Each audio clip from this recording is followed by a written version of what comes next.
Olá, vamos gravar agora a terceira parte do estudo de O Livro dos Espíritos desse sábado, dia 25 de julho de 2020.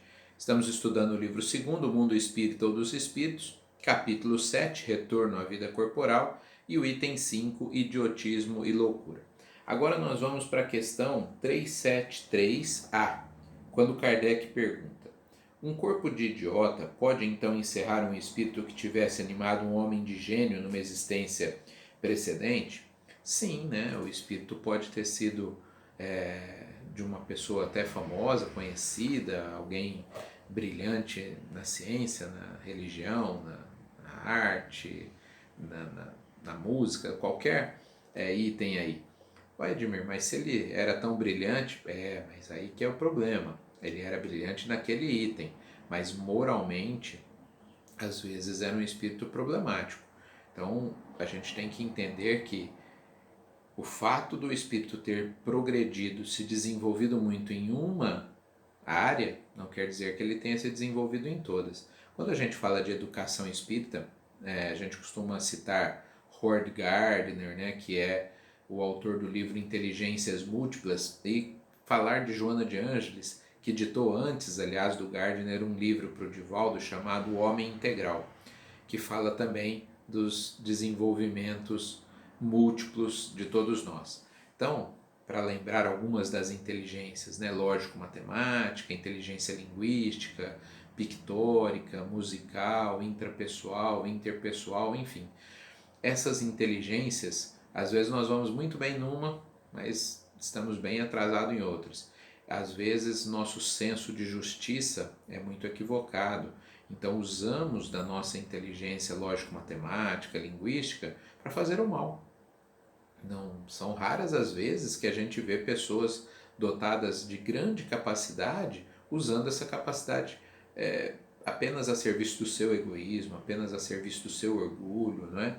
Quantos de nós, eu me incluo aí na conta, não usamos no passado mal a palavra, por exemplo, dentro da igreja, né, como religiosos, e desencaminhamos pessoas e aí pedimos a chance de, né, reencaminharmos pessoas na vida futura, porque o erro foi tão grande, foi coletivo, que aí nós precisamos tentar acertar também de maneira coletiva. A gente brinca sempre, né, fala que quem pede algumas oportunidades, como ser médium, como ser educador, como ser um profissional da saúde e outras tantas, mas essas se destacam um pouco, porque é muito endividado, porque tem que pagar coletivamente, tem muitas dívidas, então pede essas oportunidades. Bom, eu sou médium, sou educador, dirigente espírita, então vocês imaginem por aí o tamanho da dívida, né?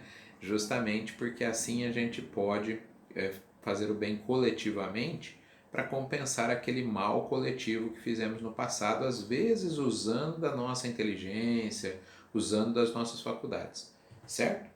Questão 374. O idiota no estado de espírito tem consciência do seu estado mental? Aqui está um sim no começo, mas aí vem a explicação. Sim, quase sempre, ou seja, às vezes, né? Então imagine, o espírito encarna num corpo limitadíssimo. Durante o sono do corpo físico, ele se desdobra. Há relatos de que alguns espíritos têm plena consciência, estão lúcidos e sabem que a hora que acordar naquele corpo vai ter todas as limitações. Então, alguns espíritos continuam lúcidos enquanto espírito, só não conseguem manifestar isso no corpo, certo? Outros não. Outros espíritos estão perturbados, né? E aquela loucura, entre aspas, que se apresenta no estado de vigília, quando ele está afastado do corpo, ele mantém aquele mesmo estado de perturbação, certo? Então há situações diferentes dependendo do tipo, né, de situação que o espírito está vivenciando ali. Às vezes ele pediu aquilo como expiação, precisava, mas continuou lúcido e sofre, né, porque ele fala, puxa, vou acordar e não vou poder exercer, né, tudo aquilo que eu poderia. Ah, por que o espírito pede um tipo de prova como essa? Às vezes no passado ele teve a chance, podia ter feito e não fez, usou mal. Agora, que ele queria usar bem, está tolhido, né, pelo corpo limitado. Então é uma forma de aprender a dar valor aí. Às vezes aquela ideia de que a gente só dá valor quando perde, então é uma forma de aprendizado. É sempre didática a forma de Deus nos educar, né, nos ensinar para o progresso. A questão 375. Qual é a situação do espírito na loucura? É semelhante à anterior. Alguns estão lúcidos e apenas o corpo está, por exemplo, um espírito pode estar lúcido e estar num corpo com síndrome de Down, obviamente que vai ter as limitações da síndrome, ou num corpo que tenha outro tipo de limitação, ele vai ter a limitação daquele corpo. Mas pode ter lucidez, mas outros, como eu disse, não. Vocês já viram nos livros espíritas, e alguns viraram filme, né? Nosso Lar sempre é citado porque foi o mais lido e assistido aí, que os espíritos estavam, entre aspas, aí, loucos no mundo espiritual ainda. Continuavam com as suas loucuras. Então, alguns espíritos, mesmo afastados do corpo depois do desencarne, não recuperam a lucidez de maneira imediata. Pergunta 375A. É então sempre o corpo e não o espírito desorganizado? Aqui diz que sim, mas vamos lembrar, depende da situação. Nesse caso que está sendo citado anteriormente, sim, o espírito tem faculdades que o corpo impede de manifestar. Mas existem as chamadas doenças da alma. Eu estou extrapolando aqui a questão. Então, aí a desorganização é do espírito. Né? Quem sente ódio é o espírito, quem é depressivo é o espírito, quem tem ansiedade é o espírito. Aí desencarna, continua depressivo, continua ansioso, continua com as loucuras. Né? A palavra loucura na época do Kardec era usada pela medicina. Hoje não é mais usada porque a medicina avançou, ela consegue segmentar, né, cada deficiência com um nome diferente, com um CID diferente, né, que é um número aí para cada doença. Na época do Kardec a medicina não tinha esse avanço, então usava-se a expressão idiotia, loucura para todos os problemas mentais praticamente, né? Então o espírito, no caso, pode estar ele, espírito, adoecido, e aí, mesmo afastado do corpo, ele manifesta esse adoecimento. Questão 376. Qual a razão por que a loucura leva algumas vezes ao suicídio? Bom, se o espírito está lúcido, ele sofre muito quando está ali no corpo físico. Então, esse sofrimento extremo pode levá-lo ao suicídio. Ele não aceita aquela limitação, né? Ele se recusa a aceitar. E aí ele está falhando duplamente na situação que lhe foi imposta aí. Ele precisava dela para aprender a lidar com ela, mas não está aprendendo e às vezes acaba fugindo pela porta do suicídio. Nós não julgamos ninguém. Né? O espírita tem que minimamente aprender a não julgar ninguém.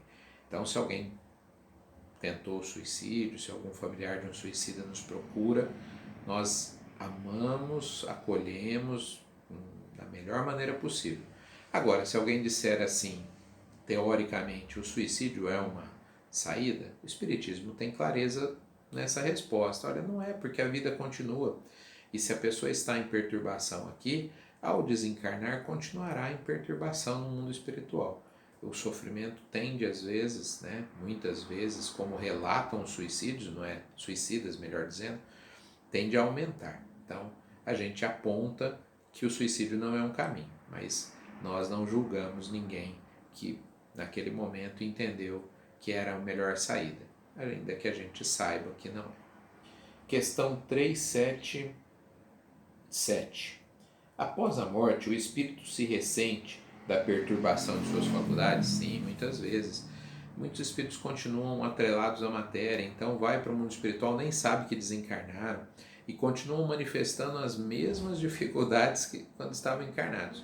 Dores, né? Não teria por que sentir dor porque ela é da matéria, mas é a lembrança, já falamos sobre isso.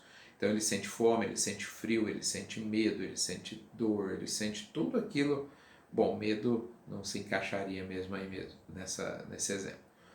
Mas, portanto, o que acontece? No mundo espiritual, se vocês lembram quando André Luiz estava naquela região de sofrimento, os espíritos estavam todos perturbados, inclusive ele, André Luiz, né? Portanto, depois do desencarne, esses espíritos mantêm sim essa perturbação muitas vezes. Por quanto tempo? Dias, semanas, meses, anos, décadas, vai depender. A última questão de hoje é a 378. Como a alteração do cérebro pode reagir sobre o espírito após a morte? Como eu falei, é uma lembrança. Né? O cérebro material não está mais lá, mas ele carrega aquelas lembranças. Não são raras as vezes que atendemos na reunião mediúnica espíritos espíritos, né, que quando estavam encarnados tinham alguma doença pulmonar, um câncer, alguma coisa assim. Estão livres do corpo, não deveriam mais sentir aquelas dificuldades, mas continuam sentindo. Relatam que continuam sentindo. Então eles precisarão ser cuidados, tratados, para que aí sim, né, não tenham mais essa sensação. Porque não tem por que ter dor física se eles não têm mais o corpo físico, mas a memória continua lá ativa. Eu já dei exemplos em outras aulas, nós temos memória olfativa, emocional, né? Às vezes uma situação desagradável aconteceu em algum lugar, quando alguém fala do lugar a gente já se sente arrepiado, sente mal, né? É mais ou menos isso que acontece com os espíritos depois do desencarne. Um abraço a todos.